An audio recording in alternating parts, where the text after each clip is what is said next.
بسم اللہ الرحمن الرحیم نحمدہ ونصلی ونسلم علی رسولہ الکریم اما بعد فاعوذ باللہ من الشیطان الرجیم بسم اللہ الرحمن الرحیم اقترب للناس حسابهم وهم فی غفلۃ معرضون صدق اللہ مولانا العظیم۔ 17ویں پارے میں سورۃ الانبیاء اور سورۃ الحج یہ دو صورتیں ہیں۔ سورۃ الانبیاء مکی صورت ہے اور اس میں قیامت کے آنے کے دلائل ذکر کیے گئے ہیں اور متنبہ کیا گیا ہے کہ حساب و کتاب کا وقت قریب آ گیا ہے۔ ہر انسان کی جب موت واقع ہو جاتی ہے تو یہ اس کی قیامت ہے گویا کہ، اور ہر انسان کو جب اس دنیا کے اندر ایک نہیں کئی اس کے سامنے اللہ اپنی قدرت کے دلائل کو سامنے لاتا ہے اور اس کے لیے عبرتیں سامنے آتی ہیں، دوسروں کی اموات سے اس کو عبرت حاصل کرنی چاہیے، سبق حاصل کرنا چاہیے، لیکن فرمایا وَهُمْ فِي غَفْلَةٍ مُعْرِضُونَ، یہ غفلت میں پڑا ہوا ہے، یہ اعراض کی زندگی گزار رہا ہے، اور کوئی بھی اللہ کی نصیحت آتی ہے اسے سنتا بھی ہے۔ لاہیۃً قلوبہم، قلوب غافل، یہ غفلت میں پڑا ہوا دل، یہ غفلت میں ڈوبا ہوا دل آخر کب یہ بیدار ہوگا؟ کیا جب موت آ جائے گی، جب موت کا فرشتہ سر پر آئے گا پھر تو اسے موقع نہیں ملے گا، پھر تو اسے مہلت نہیں دی جائے گی؟ اسی مضمون کو سمجھانے کے لیے اس سورۃ الانبیاء میں 17 انبیاء علیہ السلام کا تذکرہ ہے، اور 17 انبیاء علیہ السلام کے تذکرے کے بعد آخر میں پھر حضرت مریم کا ذکر آیا ہے کہ چلو ٹھیک ہے، یہ ایک رجال، یہ ایک مردوں کی مضبوط جماعت تھی انبیاء علیہ السلام کی۔ ایک عورت کا تذکرہ بھی سناتے ہیں تمہیں کہ کس طرح سے انہوں نے اپنے پروردگار کو کس طرح سے راضی کیا، اور لمحہ بلمحہ زندگی کا ان کا کس طرح سے گزرا ہے، یہ تمہارے لیے ایک سبق ہے۔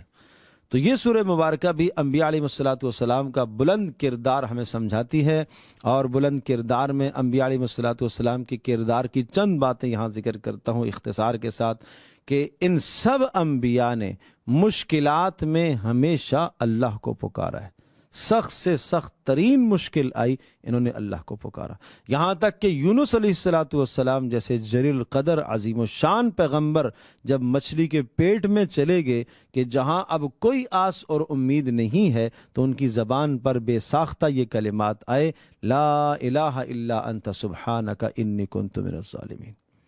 اے اللہ تیرے سوا کوئی بندگی کے لائق نہیں ہے، اے اللہ تو پاک ہے، قصور میرا ہے، قصور میرا ہے، تو پاک ہے۔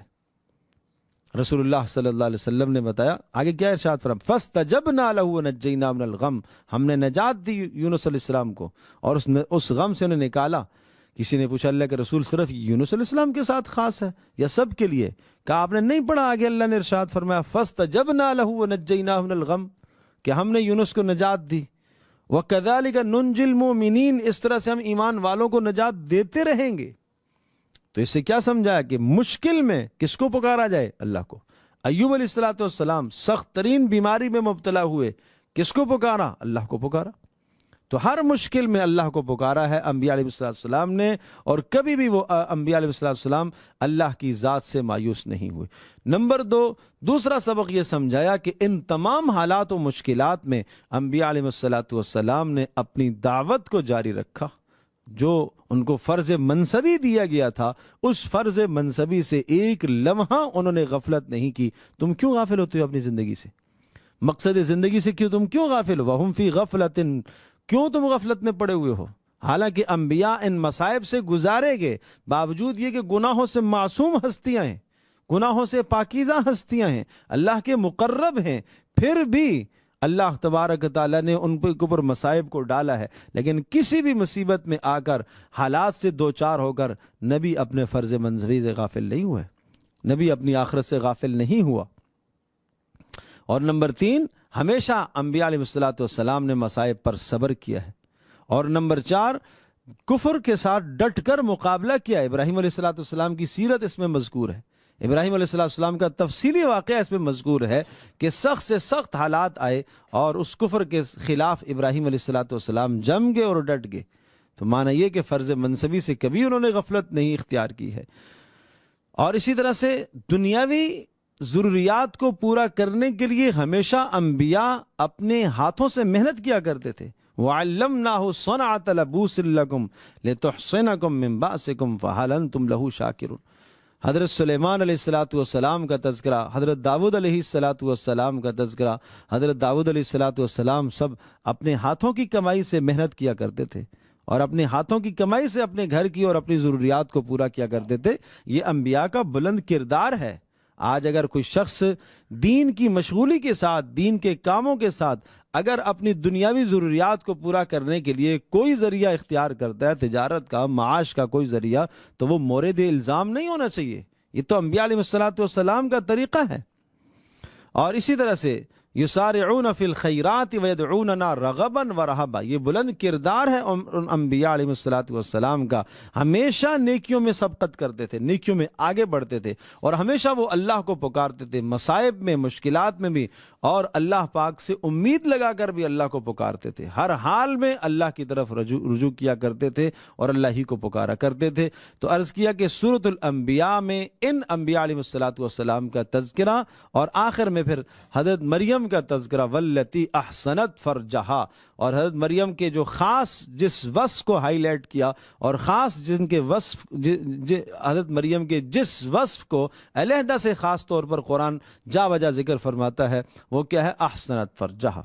حضرت مریم کی پاک دامنی، اپنی شرم گاہ کی حفاظت، اپنی پاک دامنی عفت کی زندگی، یہ ایک مسلم معاشرے کی خاتون کے لیے ایک بہت بڑا پیغام ہے، بہت بڑا پیغام ہے کہ حضرت مریم کی پاک دامنی کی زندگی دیکھو کس طرح سے پاک دامنی کے ساتھ انہوں نے زندگی گزاری ہے. یا ایھا الناس اتقوا ربکم ان زلزلۃ الساعۃ شیء عظیم. یہ سورۃ الحج، اس کے دو حصے ہیں. پہلا حصہ قیامت پر دلائل اور دوسرا حصہ احکام حج کا ہے، اور بڑے عجیب انداز سے قیامت کے دلائل ذکر کیے. یا ایھا الناس اتقوا ربکم، ڈرو اپنے پروردگار سے. ان زلزلۃ الساعۃ شیء عظیم، قیامت کا زلزلہ بہت بڑی چیز ہے. اس کی ہولناکی کا اندازہ تو کرو. یوم ترونھا تذہل کل مرضعۃ عما ارضعت، ہر دودھ پلانے والی اپنے دودھ پلاتے بچے کو بھول جائے گی، اور ہر امید والی اپنے حمل کو گرا دے گی. اور تو دیکھے گا کہ لوگ نشے کسی حالت میں مدہوش ہوں گے، حالانکہ نشہ نہیں ہے، یہ اللہ کا عذاب ہے. یہ اللہ کے عذاب کے کوڑے برسنا شروع ہوں گے. اور یا ایھا الناس، اے انسانو، تمہیں یہ شک ہے کہ موت کے بعد اللہ کیسے اٹھائے گا؟ تو اگر تمہیں شک ہے فَإِنَّا خَلَقْنَاكُم مِّن تُرَابٍ، تو اپنی اصلی حالت کو تو دیکھو. تم مٹی تھے، اس مٹی سے اللہ نے تمہیں پیدا کیا، ایک پانی کے قطرے سے اللہ پاک نے تمہیں پیدا کیا. تو تمہیں یہ تخلیق نظر نہیں آتی؟ نمبر 2، تمہیں یہ نظر نہیں آتا وَأَنزَلْنَا مِنَ السَّمَاءِ مَاءً وَأَنزَلْنَا عَلَيْهَا الْمَاءَ اهْتَزَّتْ فَإِذَا أَنزَلْنَا عَلَيْهَا الْمَاءَ اهْتَزَّتْ وَرَبَتْ. اللہ تبارک و تعالی نے اس زمین کو پیدا کیا جو بنجر تھی، اور بنجر زمین پر اللہ نے پانی کو جب برسایا، قابل کاشت سبزہ دینے لگ گئی. تو یہ ایک سبزہ جاندار وہاں سے نکلنا، یہ اس بات کی دلیل نہیں ہے. جو رب اس بات پر قدرت رکھتا ہے وہ قیامت کو قائم کرنے کی بھی قدرت رکھتا ہے. اس لیے ان دو دلائل کے بعد تخلیق انسان اور زمین سے نباتات کا نکلنا، یہ قدرت کے یہ قیامت کے قائم ہونے کے بڑے دلائل ہیں. اس لیے فرمایا وَأَنَّ السَّاعَةَ آتِیَةٌ لا ریب فیہا، قیامت آئے گی، اس میں کوئی شک اور شبہ کی کوئی گنجائش نہیں ہے. اور پھر ایک انسان کا مزاج ذکر فرمایا وَمِنَ النَّاسِ مَن يَعْبُدُ اللَّهَ عَلَى حَرْفٍ. عجیب مزاج ہے انسان کو.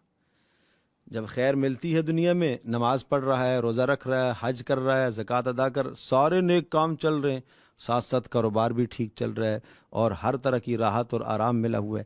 لیکن ذرا سا اگر اللہ کی طرف سے وَإِنْ أَصَابَتْهُ فِتْنَةٌ انقلب عَلَى وَجْهِهِ، اگر ذرا سی مصیبت آ گئی اللہ کی طرف سے، پریشانی آئی، تو عبادت بھی چھوڑ بیٹھتا ہے. کہتے نماز تو پڑھتا ہوں پھر بھی پریشانی، نماز تو پڑھتا ہوں پھر بھی بیماری، صدقہ کرتا ہوں پھر بھی بیماری. یہ کیا زندگی ہے؟ کہ کیا تم نے یہ سمجھا ہے کہ یہ اللہ کی بندگی کرنے کا مطلب یہ ہوا کہ دنیا میں آلام اور مصائب اور پریشانیاں نہیں آئیں گی؟ کیا انبیاء پر پریشانیاں نہیں آئیں؟ ان کی عبادتوں میں کیا کمی تھی؟ پیچھے تذکرہ گزرا ہے سورۃ الانبیاء کے اندر، ان میں کیا کمی تھی آخر، لیکن مصائب سے ان کو بھی گزارا گیا. فرمایا جو یہ نظریہ رکھتا ہے کہ میں عبادت کرتا تھا اور پھر بھی مصائب آئے، پھر بھی پریشانیاں آئی، تو کیا فرمایا؟ یدعو من دون اللہ ما لا یضر و ما لا ينفع ذلك هو الضلال البعید۔ ایسے حالات میں اللہ کو چھوڑ کر غیر کے در پر جاتا ہے، کسی اور سے امید لگاتا ہے، یہ سخت گمراہی کی بات ہے۔ یدعو لمن ضرہ اقرب من نفع لبئس المولا ولبئس العشیر۔ بہت برا ساتھی اس نے اختیار کیا اور بہت غلط اور برے راستے پر یہ چل پڑا۔ اس کو مشکل میں اللہ ہی کی طرف رجوع کرنا چاہیے تھا، اللہ ہی سے مانگنا چاہیے تھا۔ اور پھر اس کے بعد احکام حج ہیں، بڑی تفصیل سے یہاں پر حج کے احکام کو ذکر فرمایا، اور پھر ازل سے شیطان کی حق کے خلاف سازشیں رہی ہیں، اور اس قسم کے شکوک اور شبہات لوگوں کے ذہنوں میں ڈال کر اہل ایمان کو مشوش کرنے کی وہ کوشش کرتا رہے گا۔ تمہیں یہ چاہیے کہ تمہیں قرآن اور سنت سے مضبوطی کے ساتھ اپنا ربط اور اپنا تعلق رکھنا چاہیے، تاکہ شیطان کے ان تمام مکر و فریب سے اور داؤ سے تم بچ سکو۔ اور سورہ مبارکہ کے آخر میں ایک توحید کی بڑی بہترین مثال ذکر فرمائی، جس کو ہر انسان اس کو سمجھے اور غور و فکر اور تدبر کرے۔ یا ایھا الناس ضرب مثل فاستمعوا لہ، اے انسانوں ایک مثال تمہارے لیے ذکر کی جاتی ہے، سنو تو صحیح۔ ان الذین تدعون من دون اللہ، تم مشکل میں اللہ کے سوا جن کو پکارتے ہو، جن کو اپنا حاجت روا مانتے ہو، جن کو اپنا مشکل کشا مانتے ہو، جن پر تمہارا اعتماد اور بھروسہ ہے، جن کی طرف تمہاری امیدیں ہیں، چاہے وہ مال ہے، چاہے وہ دنیا کا اقتدار ہے، چاہے تمہاری خواہشات ہیں، جن پر تمہاری امیدیں ہیں، لن یخلقوا ذبابا، یہ تو ایک مکھی بھی نہیں پیدا کر سکتے، یہ کیا پیدا کریں گے؟ اور اگر مکھی کوئی شے ان سے نکال کے لے جائے تو یہ چھڑا بھی نہیں سکتے۔ ضعف الطالب والمطلوب، بے انتہا کمزور ہیں بندگی کرنے والے بھی ان کی اور جن کی بندگی کی جا رہی ہے۔ ما قدر اللہ حق قدری، اللہ کی قدر تم نے نہ کی جیسے کہ قدر کرنے کا حق تھا، اللہ کی عظمت ایسی نہ کی جیسے کہ اللہ کی عظمت کا حق تھا، اللہ کو ایسا نہ پہچانا جیسا کہ اللہ کو پہچاننے کا حق تھا، اللہ کی بندگی ایسی نہ کی جس طرح سے اللہ پاک کی بندگی کرنے کا حق تھا۔ ان اللہ لقوی عزیز، اللہ سخت طاقت والا ہے، گرفت کرنے والا ہے، پکڑنے والا ہے، لیکن کیوں نہیں پکڑتا؟ اس نے مہلت دے رکھی ہے۔ یا ایھا الذین آمنوا ارکعوا واسجدوا واعبدوا ربکم، ایمان والو نماز کی طرف آ جاؤ، اللہ کی بندگی کی طرف آ جاؤ، نیک اعمال کرو، اور اس وقت کے آنے سے پہلے جب تمہارے لیے مہلت کے اسباب سارے ختم ہو جائیں، اس سے پہلے محنت کر کے اپنے پروردگار کو راضی کر لو۔ نعم المولا و نعم النصیر، کیا ہی خوب پروردگار ہے، کیا ہی خوب مدد کرنے والا ہے، اس پروردگار کے ساتھ اپنا تعلق قائم کر لو۔ اللہ پاک ہم سب کے لیے سمجھنا عمل کرنا آسان